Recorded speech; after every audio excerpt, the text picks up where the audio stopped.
하는 순서죠. 뉴스전 빅커뮤니케이션 전민기 팀장 오셨습니다. 안녕하세요. 네, 반갑습니다. 전민기입니다. 자, 아침 인사를 해주시는 분들 많습니다. 네. 1717 끝번호 쓰시는 분이 음소거로 류현진 야구 보면서 운동하면서 곤유부 듣고 있습니다. 한 번에 여러 가지 일을 하시네요. 이게 가능할까요?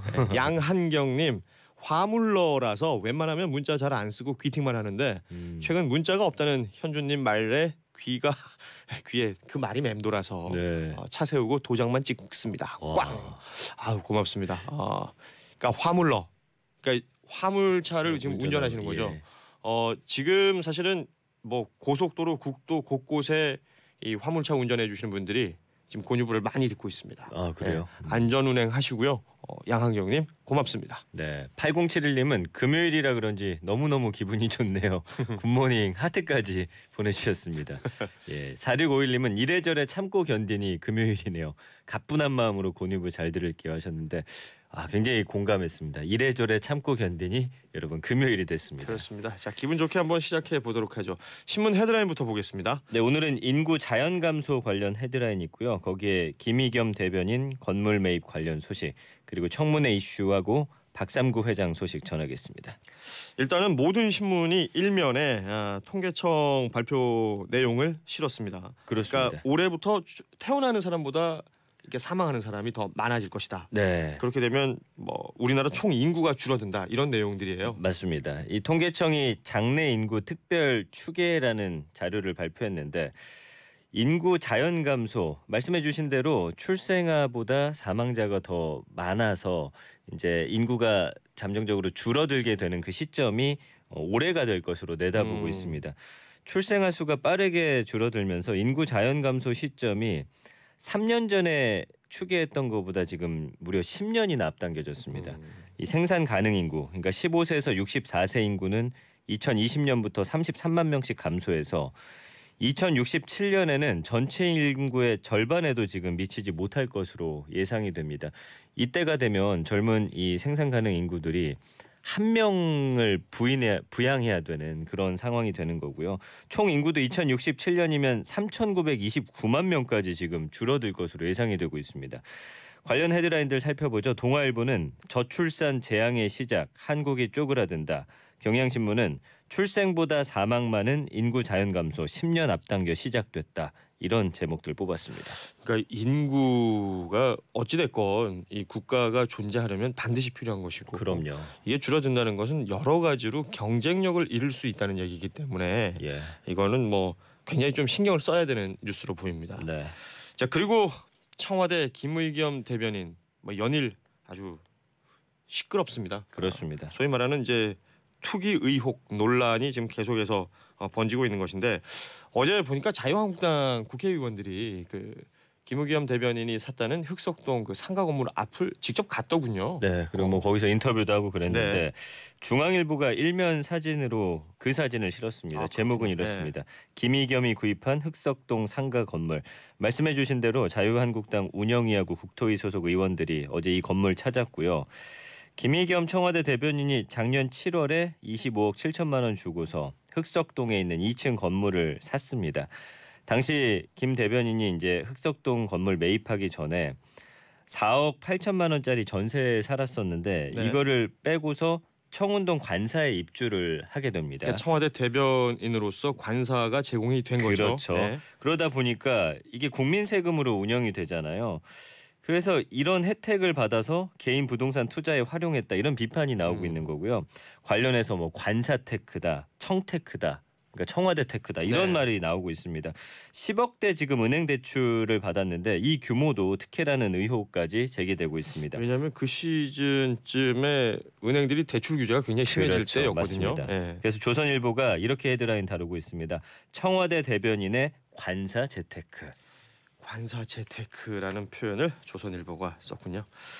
자, 이번엔 청문회 관련된 소식들 보죠. 뭐 인사청문회가 진행이 됐는데 글쎄요, 어디서부터 이야기를 해야 될지 모르겠는데 그러게요. 그냥 우리 국민들이 언제까지 이런 인사청문회를 보고 있어야 되느냐, 뭐 이런 목소리들 많이 들리고 있습니다. 그러니까 보기도 싫고, 사실 이렇게 해서 이제 입성을 한다고 하더라도 국민들의 이 인물에 대한 신뢰가 많이 떨어지는 상황이 되거든요.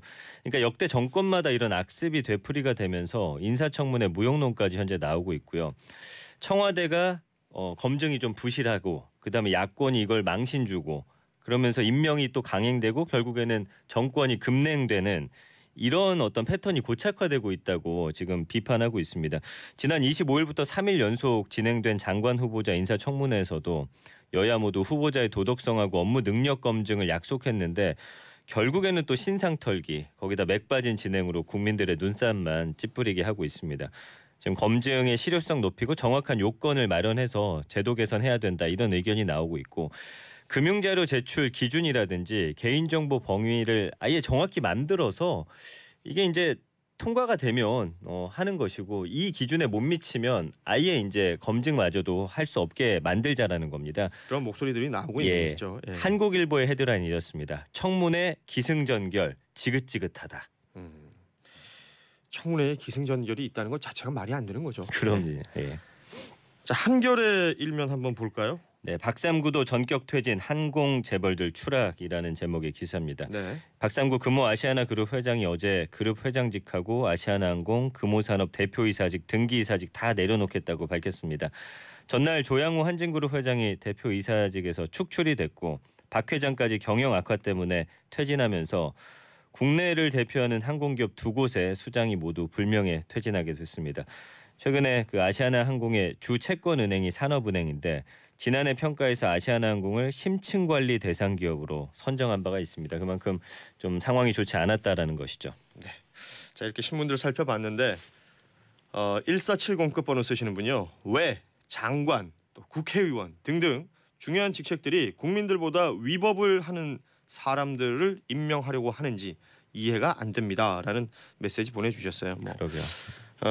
많은 분들의 생각을 대변하는 메시지가 아닌가 또 그렇게 생각을 해봅니다. 맞습니다. 자, 인터넷 뉴스 토픽 살펴볼 텐데 제가 뭐 오프닝에서도 잠시 얘기했습니다만 류현진 선수가 검색 상위에 있어요. 그렇습니다. 이 LA 다저스 류현진 선수가 오늘 오전 5시 10분 다저스 스타디움에서 열리는 애리조나와의 메이리그 개막전에 지금 선발 등판을 했습니다. 그러니까 애리조나전에서 통산 13차례 등판해서 3승 3패, 평균 자책점 3.77, 뭐 비교적 좋은 성적을 거뒀었고요. 네. 애리조나 개막전 선발은 옛 다저스 동료이자 사이 영상 수상자 잭 그레인키입니다. 그러니까 예전에 예. 커쇼가 1선발, 그레인키가 그레인키 2선발, 뭐 류현진 3선발 이런 시절도 있었어요. 지금 현재 3대 0으로 이기고 있고요. 메이저리그 개막전 선발이 지금 우리 투수로는 박찬호 선수에 이어서 무려 18년 만이거든요. 그렇죠. 이 개막전 선발이라는 게 주는 그 어떤 상징성이 있죠. 그럼요. 네. 그게 대단한 겁니다. 팀의 에이스라는 그 상징성이 있기 때문에 오늘 류현진 선수 응원하는 분들 많으실 텐데 저희 고뉴부도 함께 응원하도록 하죠. 네. 자, 그리고 여배우 5명 조사 필요하다라는 이 키워드는 장자연 사건에 관련된 이야기로 보이는데 그렇습니다. 살펴볼까요? 네. 배우 윤지호 씨가 사건 알고 있는 여배우들의 동참을 지금 호소했습니다. 어제 오전에 대검찰청 과거진상조사당 사무실에 출석하면서 이미숙 씨 등 다른 여배우들도 증언해야 된다라고 밝혔고요. 증언자가 나밖에 없는데 현재 앞으로 늘어나야 된다 이렇게 이야기를 하면서 나보다 더 친했던 동료들이 증언해줬으면 좋겠다라고 한 겁니다. 그 배우 이미숙 씨 외에 여자 연기자분들이 5명이 더 있다. 그렇지만 실명을 거론하지 않는 이유가 내가 걷는 길이 얼마나 험난한지 알고 있기 때문이다. 비공개 수사가 이루어져서 이번에 좀 명확하게 조사가 되길 바란다라고 강조를 했습니다. 그러니까 네. 사실 그분들의 또 심정도 이해가 가고 이 윤지호 씨의 마음도 이해가 가는 뭐 그런 상황입니다. 자, 그리고 햄버거병 오랜만에 키워드에 올라왔어요. 예, 그 맥도날드 햄버거 먹고서 신장 기능의 90%를 잃게 된 그 예전에 뉴스 보셨을 거예요. 그 어머니가 맥도날드 측으로부터 지금 사과를 받은 적도 없고 재판 과정에서 겪고 있는 어려움을 호소를 했습니다. 이게 벌써 2016년 9월 사건입니다. 피해 아동이 당시 4살이었고 그렇기 때문에 매일 밤 10시간씩 밤새도록 투석을 해야 되는데 아이가 처음 투석할 때는 내가 이걸 왜 해야 되냐 이렇게 화를 냈었다고 해요. 근데 요즘에는 엄마 미안하다. 내가 하나를 다 욕심부려서 먹어서 그렇지라고 자책을 하고 있다고 합니다. 그 지난 2017년 7월 맥도날드 고소했는데 6개월간 수사를 했지만 맥도날드는 무혐의 처분받았고요. 그 앞서 JTBC가 27일에 수사 과정에서 맥도날드가 대장균에 오염된 패티가 이미 팔린 걸 감추기 위해서 관련 재고가 없다 이렇게 거짓 서류를 꾸몄다고 보도했습니다. 네. 그러다 보니까 시민단체하고 정치권에서도 맥도날드 햄버거병 사건에 대한 재수사 촉구했고 이 아이의 어머니는 지금 2년 넘게 1인 시위를 이어오고 있는 상황입니다.